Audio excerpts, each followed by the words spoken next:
On the fifth morning, all that remained was a carrot, one googly eye, and a single stick arm lying dramatically in the snow like a chalk outline at a crime scene.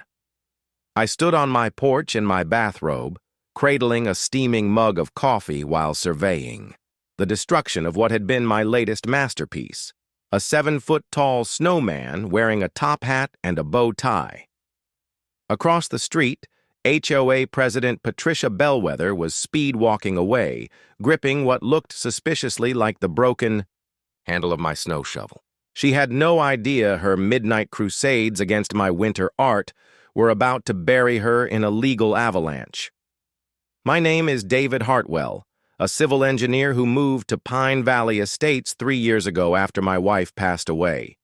The quiet cookie-cutter community seemed like a peaceful place to start over.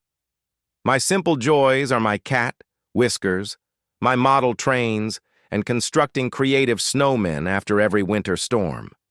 I don't make average snowmen.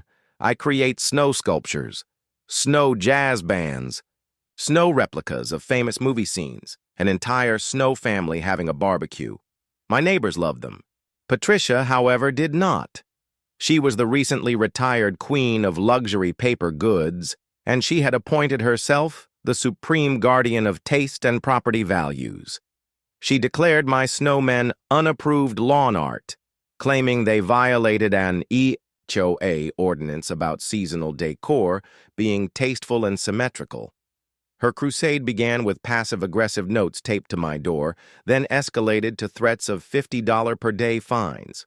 When I refused to comply, explaining that snowmen are temporary decorations that melt, the midnight snowman massacres began. I would wake up to find my creations completely obliterated. One had its head thrown onto my roof.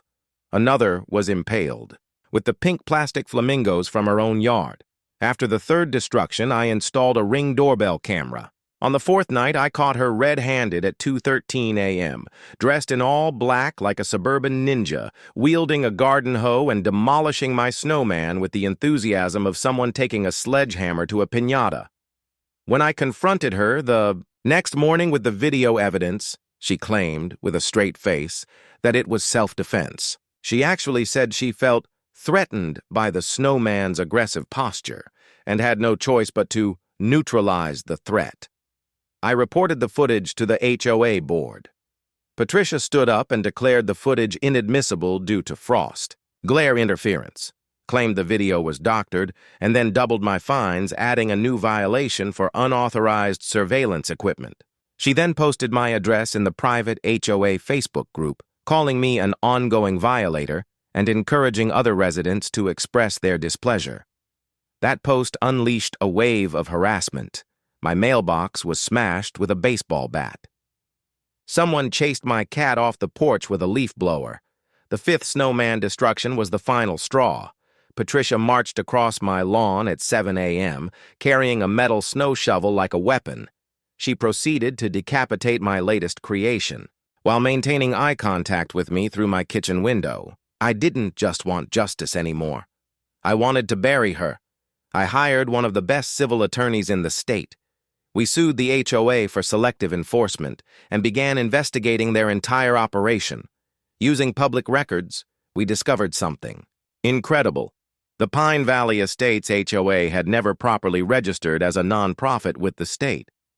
Their incorporation had lapsed 5 years ago because Patricia had failed to file the annual paperwork. This meant their entire fine system was legally unenforceable. Every single fine they had collected for the past 5 years was technically illegal. We opened our case up to the neighborhood. 5 other homeowners immediately joined our class action lawsuit, including Janet, who had been fined $300 for garden gnomes Patricia deemed too whimsical. During depositions, Patricia admitted to conducting solo snow inspections every night at 2 a.m. and using over $3,000 of community money on surveillance equipment, including night vision goggles, to monitor seasonal decorations. The judge ordered a forensic audit of the HOA finances. It revealed Patricia had been using community funds for personal purchases, a hot tub maintenance service, weekly car detailing for her Lexus, and $1,700 worth of decorative stones that mysteriously matched the ones in her own rock garden. During the trial, Patricia tried to justify her actions, claiming she was only trying to protect property values. The judge was not sympathetic. He noted that snowmen were temporary decorations and that Patricia had acted far outside her authority. The ruling was swift and devastating. The HOA was ordered to repay every single illegal fine it had collected over the past 5 years, plus interest and damages, a total of over $400,000. Patricia was found personally liable for destruction of property, harassment, and misuse of HOA funds. She owed me $18,900 personally. To cover her debts, Patricia had to liquidate her assets. She sold her hot tub, her precious Lexus, and her 13,000-piece snow globe collection.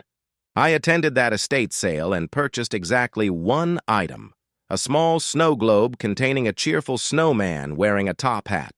I paid $5 for it and placed it prominently in my front window, where she would see it every time she drove past. The first time she saw it, she pulled over and sobbed in her car for 10 minutes. The criminal charges were filed separately. Patricia was convicted of vandalism and misappropriation of funds. The judge sentenced her to 200 hours of community service, specifically serving hot chocolate at the local winter festival for the next 3 years, and banned her from serving on any HOA board for 10 years.